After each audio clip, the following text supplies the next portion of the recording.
Chapter 9 algebraic expressions and identities exercise 9.5 question number 1 का sixth part. 5 part पहले वाले part में हमने कंप्लीट कर दिया, ये सिक्स्थ पार्ट है। तो सिक्स्थ पार्ट में देखेंगे आप क्या है कि सिक्स्थ पार्ट हमारे पास A square plus B square into minus A square plus B square, ठीक है।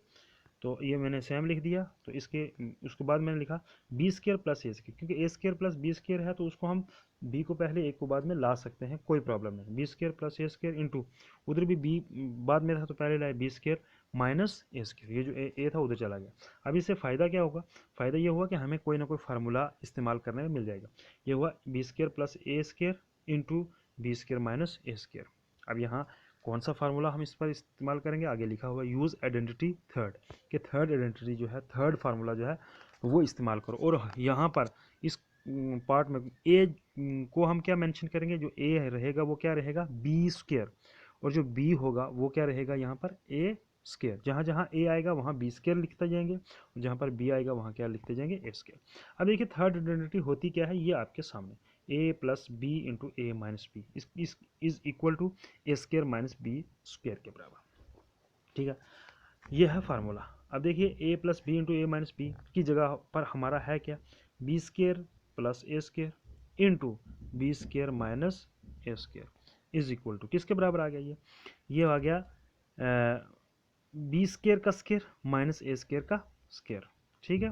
क्योंकि यहाँ पर जो ए आ रहा है वो क्या है? बी स्क्वायर आ रहा है, तो इसलिए ए की जगह पूरा बी स्क्वायर, फिर जो ऊपर वाला स्क्वायर है वो फार्मूले का माइनस बी फार्मूले का, फिर बी की जगह पर यहाँ क्या लिखना है? ए स्क्वायर, ठीक है। और ए स्क्वायर का होल स्क्वायर, तो वो जो ऊपर वाला स्क्वायर है वो कौन सा? फार्मूले का। तो ये टोटल कितना हो गया? बी स्क्वायर का square that is equal to B raise to power 4 minus A raise to power 4। इस तरह से ये जो सिक्स्थ पार्ट है हमारा, उसका जो A square plus B square into minus A square plus B square था, इसका आंसर क्या आ गया? B raise to power 4 minus A raise to power 4। अब हम सिक्स्थ पार्ट पर चलते हैं, देखते हैं कि सिक्स्थ पार्ट हमारा क्या है। सिक्स्थ पार्ट तो हो गया, सॉरी सेवन्थ पार्ट। तो सेवन्थ पार्ट है हमारा, आपके सामने है 6x minus 7 into 6x plus 7। बहुत ईजी है, आसान है, ये मैंने सेम उसी तरह से लिख दिया। अब यहाँ आइडेंटिटी कौन सी इस्तेमाल हो रही है? वही थर्ड जो ऊपर हुई, फिफ्थ में हुई, सिक्स्थ में हुई, तो ये अब सेवन्थ में भी वही हो रही है, थर्ड आइडेंटिटी। और यहाँ पर हम ए, हमारे पास जहाँ जहाँ ए आएगा वहाँ पर क्या लिखना है? 6a, और जहाँ जब बी आएगा वहाँ क्या लिखना है? 7। तो थर्ड आइडेंटिटी है क्या आपके सामने? A plus B into A minus B that is equal to A square minus B square. Third identity, third formula आपके सामने। अब यहाँ A plus B that is equal to 6x minus 7 into A minus B that is equal to 6x plus 7, यानी minus का पहले लिख दिया, plus का बाद लिखा, कोई प्रॉब्लम नहीं, इससे आपने कंफ्यूज नहीं होना है, सिर्फ होने चाहिए दोनों। अगर हम प्लस वाला पहले लिखते 6x प्लस 7 और बाद में लिखते 6x माइनस 7 तो भी कोई प्रॉब्लम नहीं थी। अब क्वेश्चन में इसी तरह से दिया था, इसीलिए हमने ऐसे ही लिख दिया। 6x minus 7 into 6x plus 7 that is equal to A square minus B square के बराबर होता है, ठीक है ना। A plus B into A minus B किसके बराबर होता है? A square plus B square. तो अब 6x minus 7 into 6x plus 7 ये भी किसके बराबर होता है? 6x का स्क्वायर माइनस 7 का स्क्वायर। अब 6x का स्क्वायर जो होगा, यानी 6 को 2 बार मल्टीप्लाई किया तो कितना आ गया? 36, और एक्स स्क्वायर का एक्स स्क्वायर, 36 का स्क्वायर 36 एक्स स्क्वायर माइनस 7 को 2 बार मल्टीप्लाई करेंगे तो कितना आता है? 49। तो ये सेवन्थ पार्ट का आंसर आ गया 36x का स्क्वायर माइनस 49। अब हम एट्थ पार्ट देखते हैं हमारा कि एट्थ पार्ट क्या है। तो एट्थ पार्ट आपके सामने है। एट्थ पार्ट है माइनस ए प्लस सी इंटू माइनस ए प्लस सी। ईजी रहेगा ये पार्ट भी, तो देख लीजिए, ये मैंने सेम लिख दिया है। इसके बाद मैंने चेंज कर दिया, सी को पहले ले लिया, ए को बाद में। C minus A into C minus A that is equal to C minus A का होल स्क्वायर, ठीक है। अब यहाँ पर कौन सी आइडेंटिटी यानी कौन सा फार्मूला इस्तेमाल हो रहा है? सेकंड। अब सेकंड फार्मूला है क्या? वो है ए माइनस बी का होल स्क्वायर। वो फार्मूला किसके बराबर? A square minus 2ab plus B square, पूरा लिख दिया। अब यहाँ पर ए, हमें जहाँ जहाँ ए आएगा वहाँ वहाँ क्या लिखना है? सी, और जहाँ बी आएगा वहाँ क्या लिखना है? ए। इसका ख्याल रखना है, कंफ्यूज नहीं होना है, ठीक है, क्योंकि हम क्वेश्चन के अकॉर्डिंग चल रहे हैं।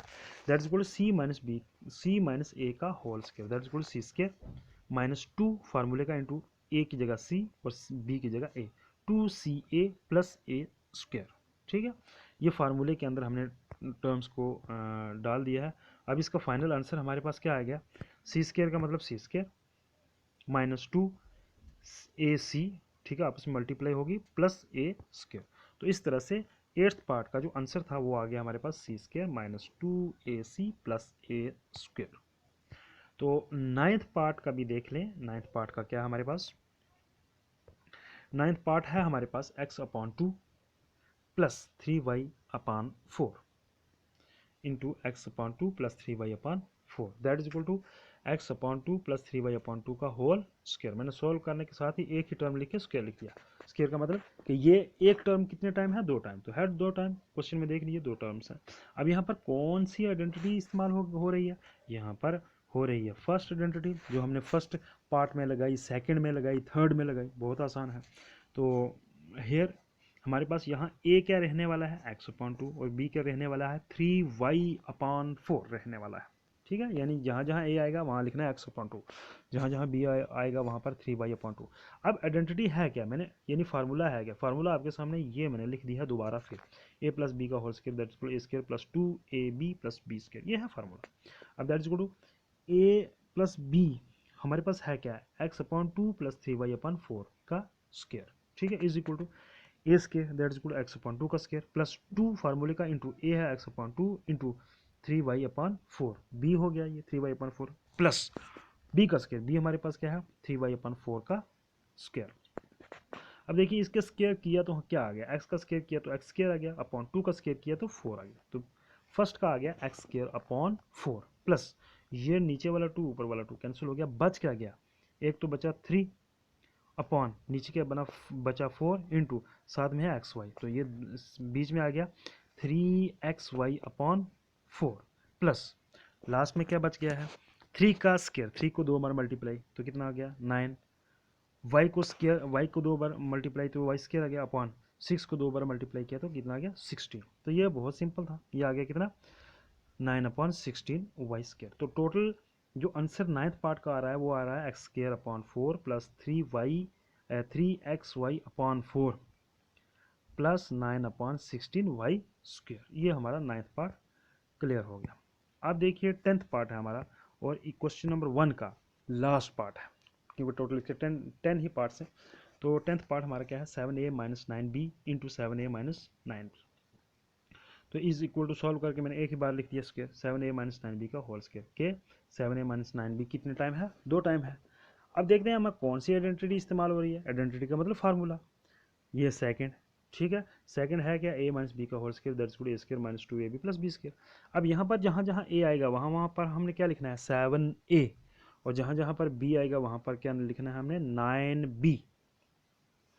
तो देख लीजिए 7a माइनस 9b का whole square that is equal to 7a का square minus 2 into 7a into 9b plus 9b का whole square that is equal to 7a का होल स्क्वायर किसके बराबर होता है 7 को 2 बार मल्टीप्लाई किया तो 49 इंटू साथ में a square minus 2 into 7 into 9 तीनों को मल्टीप्लाई किया तो 126 साथ में a b 126ab प्लस 9 को मल्टीप्लाई किया वो 2 बार तो कितना 81b स्क्वायर।